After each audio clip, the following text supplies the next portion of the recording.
So we got up to Daf Kufam at Beis, and we're studying the Shita of Shmuel. And the Gemara now, the Ketani Seifa, we'll try to find the place inside, is going to raise a question and objection to Shmuel from our Mishnah. And we're talking about a case where we know the fellow is a Kohen. There's no question about it. But we're not sure who his father is. And Shmuel, if you recall, had an asmachta, it's not a full-fledged drasha, from the pasuk of V'hoisa lo ulazaro achrov, that we disqualify such a Kohen, midrabanan, from avodah.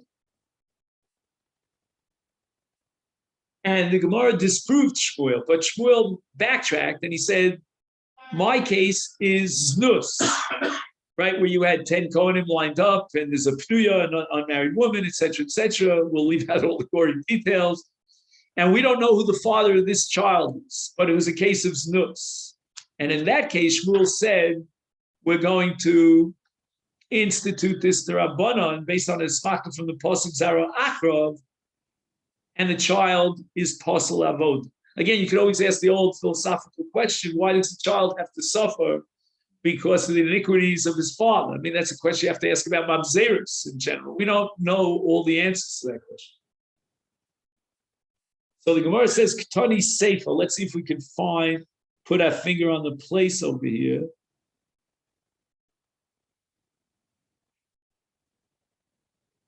Ola b'mishmar shel zeh v'shel zeh u'tiyuvta d'shmuel. And then it says Omer Rav Shmaya. Let's just see Omer Rav Shmaya. For some reason I'm having. Oh, here it is. Omer Rav Shmaya. I guess you'd have to count up about 12 lines from the bottom. Does that make sense? Omer Rav Shmaya. Okay, then.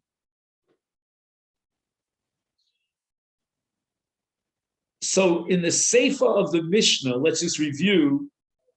We have a case of a suffix, which was generated by a bias nus, and yet the Mishnah says that he can push himself, this suffix, into any Mishnah of either this father or that father. And if they try to push him out, he has a right to say that this is my father. And therefore, he could certainly do the avodah. It's tiyuf to the Shmuel. Shmuel says in the case of Znus, the Chachamim said that he's possible, the Rabbanan midrabanan, he's possible for avodah. And yet the Mishnah says that you can't even bounce him from one mikvah to the other. Obviously, it means that he could do the avodah. Amar Rav Shmaya, to defend Shmuel, Mishnah is not talking about a case of znus, but rather mima enes. So we know that if a young girl who's younger than 12 years old loses her father, so she's a yisoma me'avia, she can be married off by her mother or by her brothers with what's called kiddushay miyun. It's not a doraisa. Kiddushin. On the Torah level, the only person who can marry off a katana is her father, but he's gone. But Kiddushay Miyun is an entity that was created by the Rabbanan. So we're talking about a katana Yisoma, and she was married to a Kohen. Who married her off to a Kohen?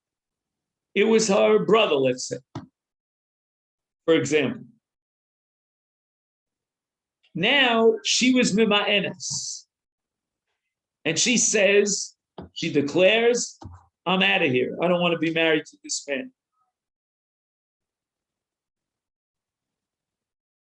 Now she marries someone else within 3 months. Again, this is very difficult because Chazal assume, and I'm just giving you a preview of the next Gemara, that a Ketana could not give birth. But right now, just let's be very naive about it, and let's assume that a Ketana could give birth.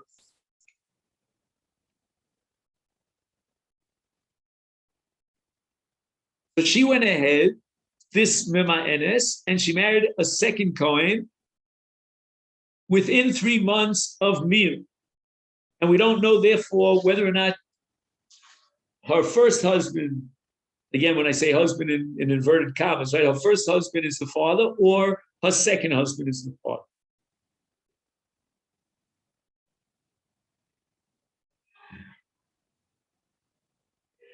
Now, before we go on, let's make 2 points. Point number one is that Rav Shmaya has now successfully defended Shmuel, because the Mishnah is not talking about his no situation, it's talking about Mimaenis. In the case of Mimaenis, everything was legal above ground.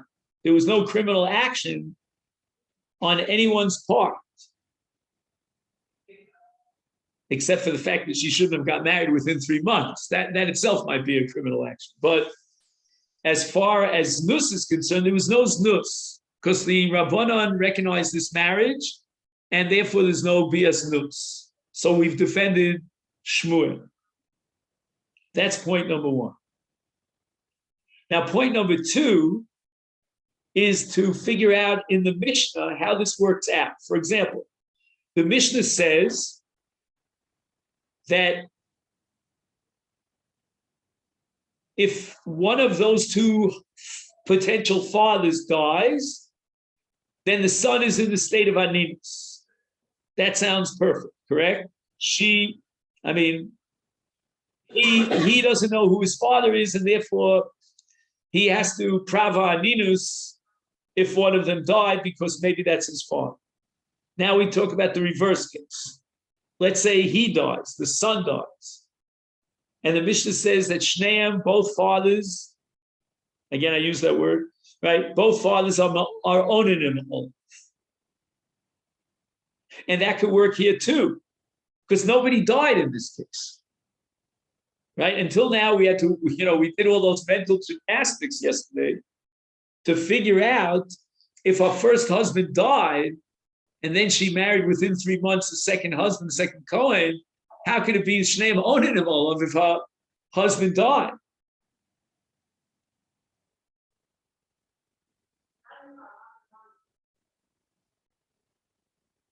Here we have no problem. Everything is smooth. Shneim onin him olav, because they're both alive and well. Now, on the other hand, ein mitamim, there's no allowance for tumah, because maybe it's not his father. And a Kohen is only allowed to be mitami to his father, to one of his close relatives.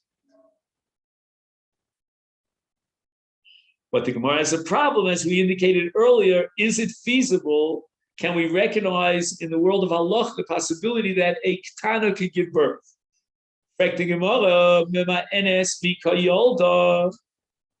Is it possible for a Ketana to have a baby? Vatani Rabbi baby? No connection. Kamei Rav Nachman, Shalosh Noshim Mishamshus B'moch, Ketana Muberes Umenika, Ketana Shemetis Aber V'Tomos, Muberes Shemetasa Ubra Sandal, Menika Shemetigmol Espina.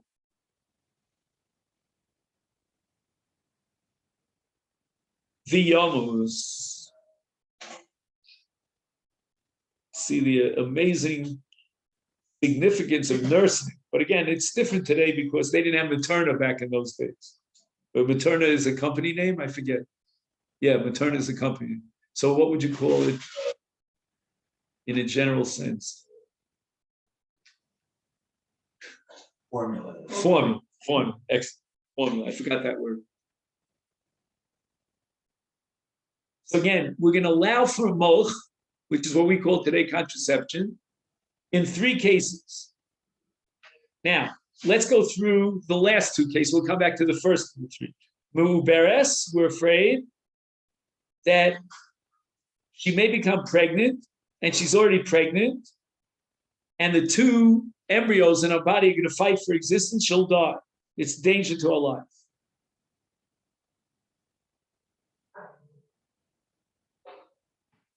I'm sorry. Scratch that. That's a case of a katana. Let's talk about the case of Uberes. It's not a danger to her life, the mother who carries the baby, but rather it's a danger to the first embryo. Secondly, if she's a menika, then if she becomes pregnant during the period of nursing, she may have to terminate her nursing. And the baby may die as a result. They don't have formula. Now we have the case of a katana. We said that a katana might become pregnant and she might die. Therefore, we'll allow tashmish b'moch. Ezi katana. In other words, you're assuming that she may become pregnant. She may die as a result of the pregnancy, and therefore allowing moch. But at what age can she become pregnant? So the last year of her status as a katana, from age 11 to age 12, she could become pregnant. If she's less than 11 years old, or if she's more than 12 years old, then mishameches kidarka veholeches. We're not going to allow a moch. Why is that so? Because if she's less than 11 years old, she definitely will not become pregnant. And if she's more than 12, then she's not going to die. She'll be able to carry through and give birth. But the tricky period, that's between 11 and 12, where she could become pregnant, but she won't be able to carry the baby to terms and give birth. She'll die. Or at least she might die. Divrei Rabbi Meir. The Chachamim Omer, this is a famous sugya of Shomer P'sayim Hashem. You remember this? A lot of people know this sugya from Rav Moshe Feinstein's famous tshuva allowing smoking. Later, he rescinded his tshuva. But his first tshuva permitted smoking. And they all asked him, when smoking is dangerous. It's blocking your lungs. So he quoted the pasuk, Shomer P'sayim Hashem. It's a pasuk in Mishlei, if I remember correctly. All right, maybe in your Gemara they'll tell you where the pasuk is. My Gemara, oh yeah, I can look in the Torah or. Let's see the Torah or. It's a pasuk in Tehillim. My mistake.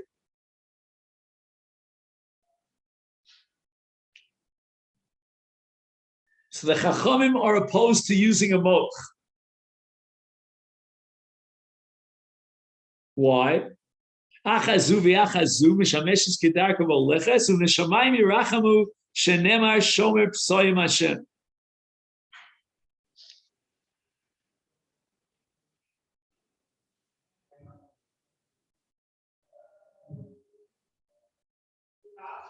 So what is achazu v'achazu? Bein pchusa me'achadis reishona bein yisera. Oh, okay, fine. That's good. He tricked me. Yeah, we're talking about an 11-year-old girl. She does not need a moch. You're telling me she might become pregnant and then she will die? The answer is Shomer P'sayim Hashem. God watches over the P'sayim. P'sayim are those who are naive, so to speak. Those are not great scholars, and they may not know exactly how to protect themselves, but God will protect. And again, this machlokas has tremendous philosophical repercussions. And there were those who quoted this pasuk during Corona.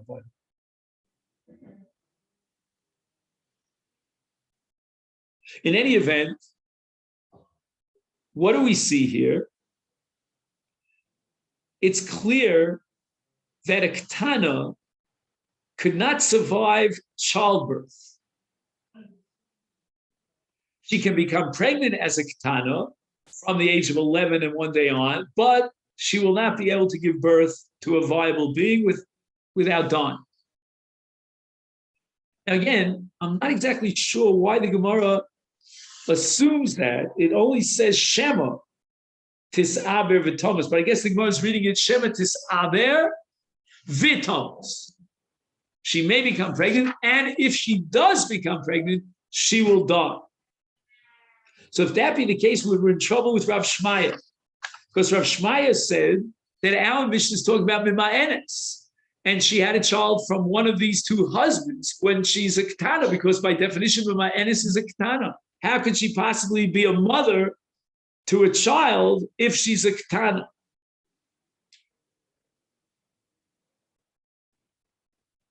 And the Gemara answers, Mishkachas lo b'kiddushay tos. Wow, this is if anybody wants to get interested in Talmudic logic, this is a great example. Mishkachas lo b'kiddushay tos. So what happened? Let's give them names. We'll call them Ruvain and Shimon. And they're not related to each other, except they're all Bnei Aaron. They're all Cohen. So Ruvain marries, we'll call her Leah. And he makes a condition in the marriage, a Tana. That condition was never fulfilled, and therefore the Kedushin are Kedushay Tos. They're completely null and void, because under these conditions, I never had in mind to marry. In such a case, she doesn't need a get. The marriage is not valid. This is the closest that Judaism can get to, what do they call it in Lahavdil El Favdolos, in secular law, annulment? Is that what it's called? This is a case of annulment. Kedushay Tos. He was Mekadosh under a certain condition, a certain assumption, and it turned out that it never panned out. Now, she marries another man within 3 months. She has a child. Once again, we're not sure if the child is a child to the first or to the second. Nothing that she did was illegal. There's no znus over here. Because the moment that there was bittul atnai, then she's no longer married, she doesn't need to get, and she got married to someone else.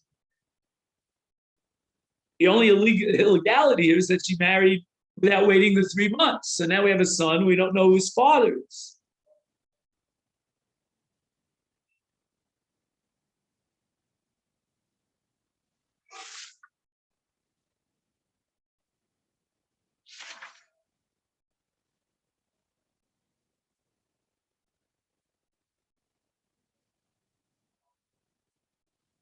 And once again, as far as being mitame or being mitamim, if he died, if one of the fathers died, it's again the same issue of suffix, that maybe that's his father, maybe that's not his father, maybe that's his son, maybe that's not his son, and therefore he can't be mitame, you're calling him.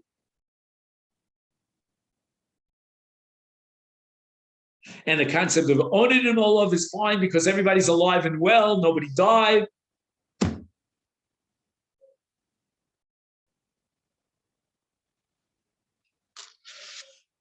And when he comes to the Mishmar, and they want to push him off and say, well, you're not related to us, you're not the son of his father, he has a right to say, well, maybe I am the son of his father. And that we're going to allow.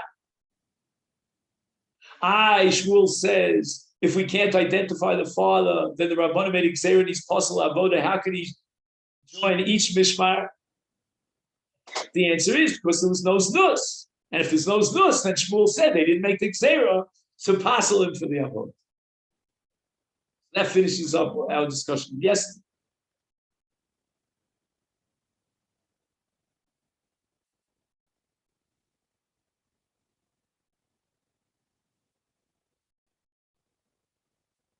So, when they divide up the Mishmaros, every Kohen gets 1 week to serve in the Beis HaMikdash. And then we multiply it again in the next 6 months. Well, let's take 6 months. He gets 1 week. So I'm going to quiz you. Under what circumstances Can a Kohen get 2 weeks? And the answer is, well, we don't know who his father is. It'd be really cool if there are 10 people and we don't know which of those 10, he can get 10 weeks of avodah. And no one can put your good out. Kid Rabbi Yehuda Amar Shmuel, the Amar Rabbi Yehuda Amar Shmuel, Mishum Rabbi Yishmael. Vehi lo nitfasa. We're talking about an Ashes Ish that went into a private place with another man, and there was no onus. She did it perfectly from her own will. Asura. The Torah says that she's not allowed to live with her husband anymore. Again, she had kinui and stira.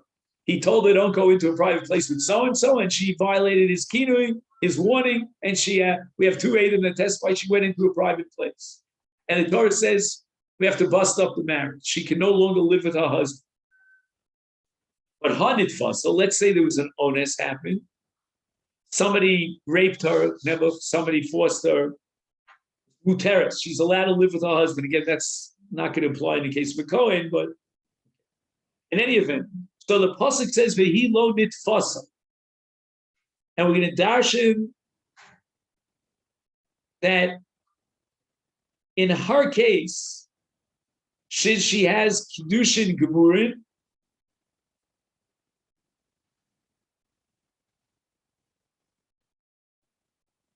then if she had a znus relationship with another man without onus, and she was not forced or coerced into it, then she's asur l'bayla.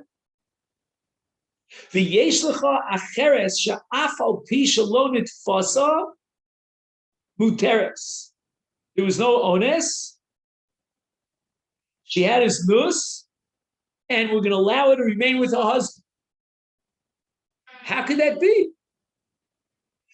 Where in the world can you have a married woman who has an extramarital relationship that allows, and she did it b'ratzon, and she's allowed to continue married to her husband?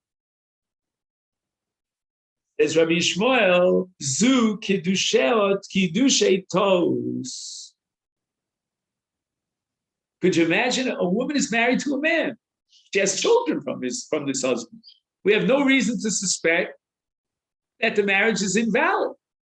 But yes, it is invalid. Why? Because he made a t'nai, and there was a bittul at t'nai, and that makes it into Kedushei Tos. Shafilu baneh murkav la'al ktefa. She may be carrying the son of this, that she had a relationship with this man,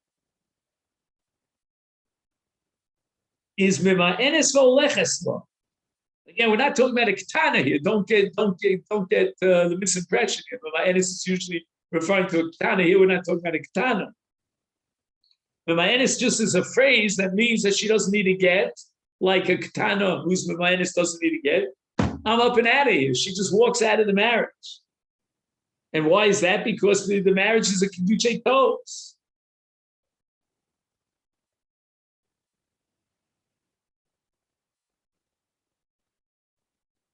So again, even though she had znus b'ratzon, it's not asur al baila because it's kedushei tos. Now we start up with Al. The Mishnah says, "Hayu shneim kohanim," and now he hits one of the two. So he's patur. Why? Because we don't know whether the person he hit is his father. So we can't put him to death for maka aviv, or killas aviv, because we don't know who his father is. What about the following case? He hits both of them. In that case, that we know for sure that he certainly hit his father. Or Kilel he certainly was Mikal's father. Or Kilel Shneim Vasacha simultaneously was Mikal, both of them. Oh, he could Shneim Vasach had a long stick, and he hit both of them simultaneously. Chayav. He's chayav for Misa. He'll be put to death for Hakah, for Klola, because one of them is his father, so he hit his father, or he was Mikal's father. But now the problem is you need Asra. You can't put someone to death without Asra. So then how can it be that this brisa says we'll put him to death because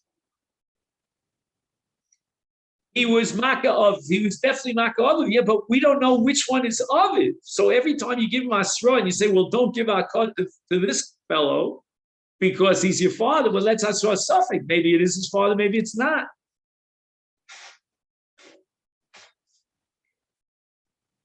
So apparently, this brisa maintains the position that Asra Suffolk Shmei Asra. In other words, if I can give you a warning, and I could say to you that if you go through with this, you're definitely violating an Avera and you'll definitely be punished.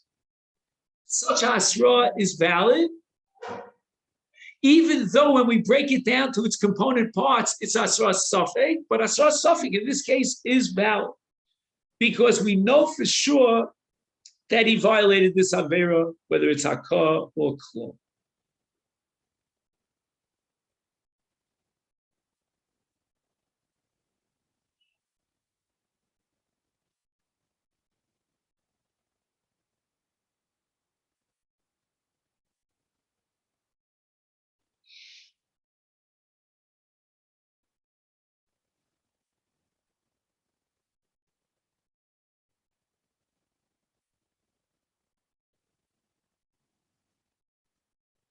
Rabbi Yehuda disagrees. Rabbi Yehuda Omer, yeah, v'vasachas. Then I could give you asras vada. I could tell you, don't smack these two people with one hakah. Don't be metal both of them with one klola.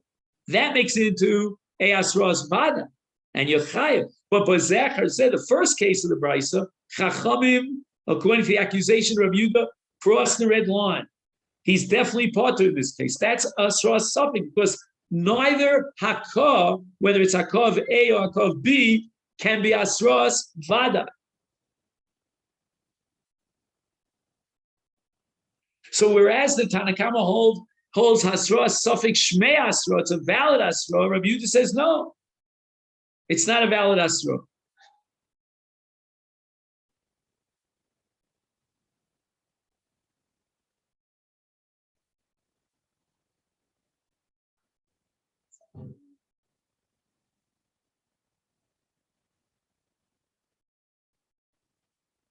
Now, in my humble opinion, I don't have any proof for this. I don't believe that this is a psychological machlokas about whether the person takes asra seriously or he doesn't. I could be convinced that there's no psychological issue here. The man got the message. Because ultimately the Masra says to the Musra, if you hit both of these fellows, you're definitely going to be chayav. So the Musra cannot be laid back about this psychologically and say, oh, I'm not impressed. You know, you haven't really scared the living daylights out of me because I don't know who my father is. Which one of these two is my father? No. He understands that by hitting both of these, he's definitely going to be chayav. So as far as the psychological element of transmitting the message to him that you should know you're going to die, you're going to be condemning you to capital punishment, he got the message. He knows very well that if the master gives him two asros and tells him don't hit him and don't hit him, then if he violates both his asros, he's going to be chayav. But rather, Rabbi Yehuda's sheet, I think, is a different sheet. He's saying that there's an entity called Hasra. It's a legal entity. And the legal entity is defined by looking at the Maisa, right? I was master, you don't do this action. We're going to isolate and define the action. And we have to have a vados that action is prohibited by the Torah. If I give you Hasra, don't do a certain action, and that action may or may not be permitted by the Torah, that's not Hasra. The Gemara objects, for Tanya, we learned in a brisa, Rabbi Yehuda Omer Patur, even in the case of Vasachas. Now, in the case of Vasachas, it's not a suffix. He could definitely say that this action of smacking both of them will generate a violation of the capital crime of Hakas of it. And the Gemara answers, Trei Tanoi, I'll leave it to Rabbi Yehuda. that in fact there are two different traditions as to what Rabbi Yehuda said. And according to one tradition, Rabbi Yehuda is of the opinion that even in the case of Hika b'vas achas, he's potter.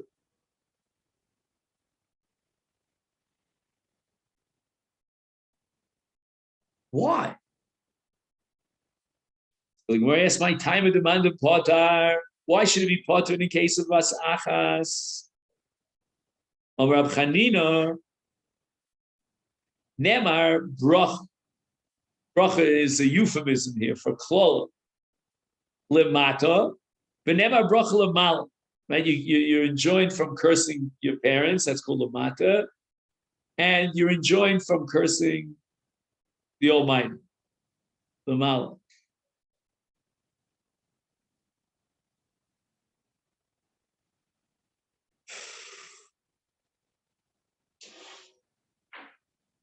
Mala she'ein bo shutfis, af lemata she'ein bo shutfis.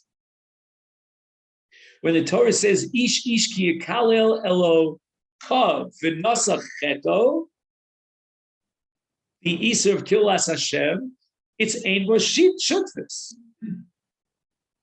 There's only one God, one being. He's a Yachid. So that your act of klola is being done on one definite being, in this case, the Almighty, and lamata, in the case of Kilas Aviv or Imo, the Torah is saying, Ein bo shutfis. We know that this is your father. There's no shutfis here. There's no other possible father. And the same thing is going to apply to klola. The iskish hava hakad l'klola. And we equate all the dinim of klola, we compare them to the dinim of hakah, and they're anonymous, they're identical. And therefore, Rabbi Yehuda holds that in klola, you have to have a klola she'ein bo shutfis. It's got to be like Kilas Hashem.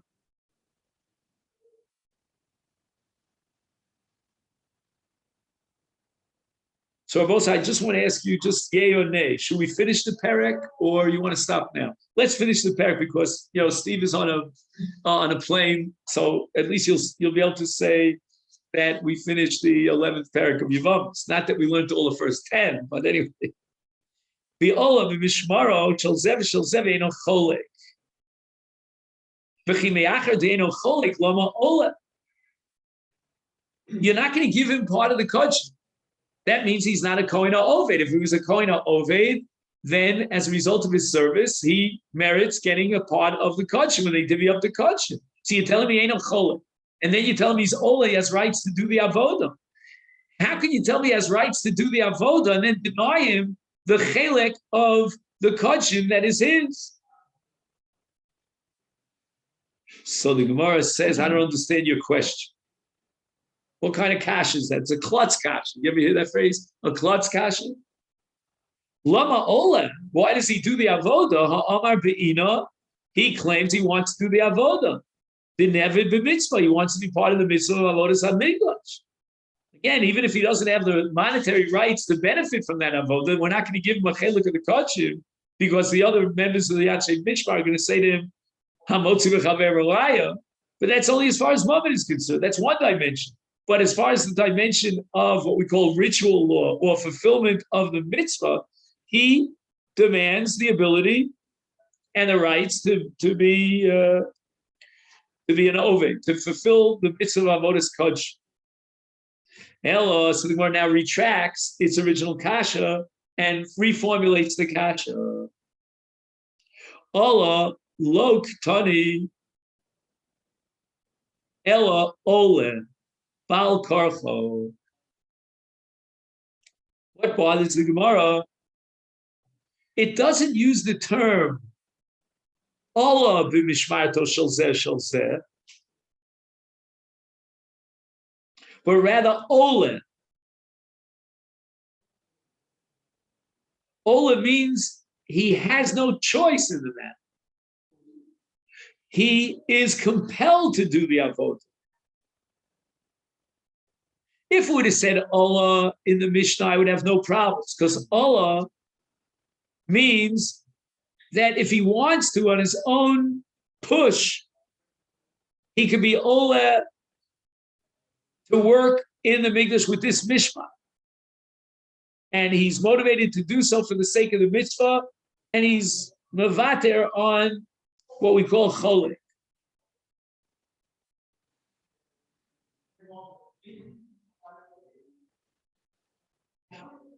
But it says Ola.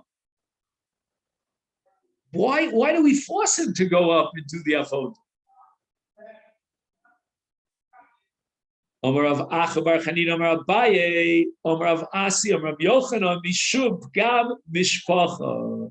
We're going to force him to go up to both Mishmaros and do the avodah, because we're afraid that people might speak, they might say that this fellow is hostile, and I'll prove it to you, he's not working in the Mikdash, not in this Mishmar, nor in that Mishmar, and that's going to generate a pagam in the Mishpacha. And not only that, it's a pagam in two Mishmaros. They're going to say that there's a psul, something mixed in the family, some chalal that was a product of a marriage that was prohibited to Kohanim, zona, chalola, giores, etc., etc.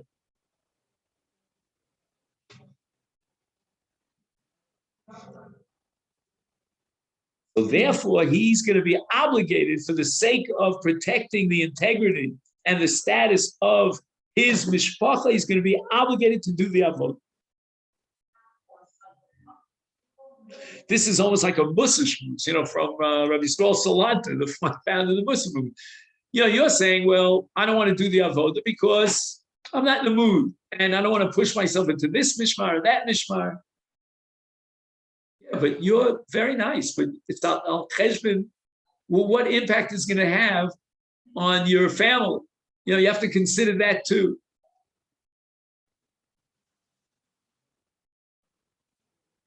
It's like I know cases of young men who, they were, especially, when they go out to the Israeli army, the challenges are enormous, and they're on the borderline. They don't know, they really have no feeling for Yiddishkeit.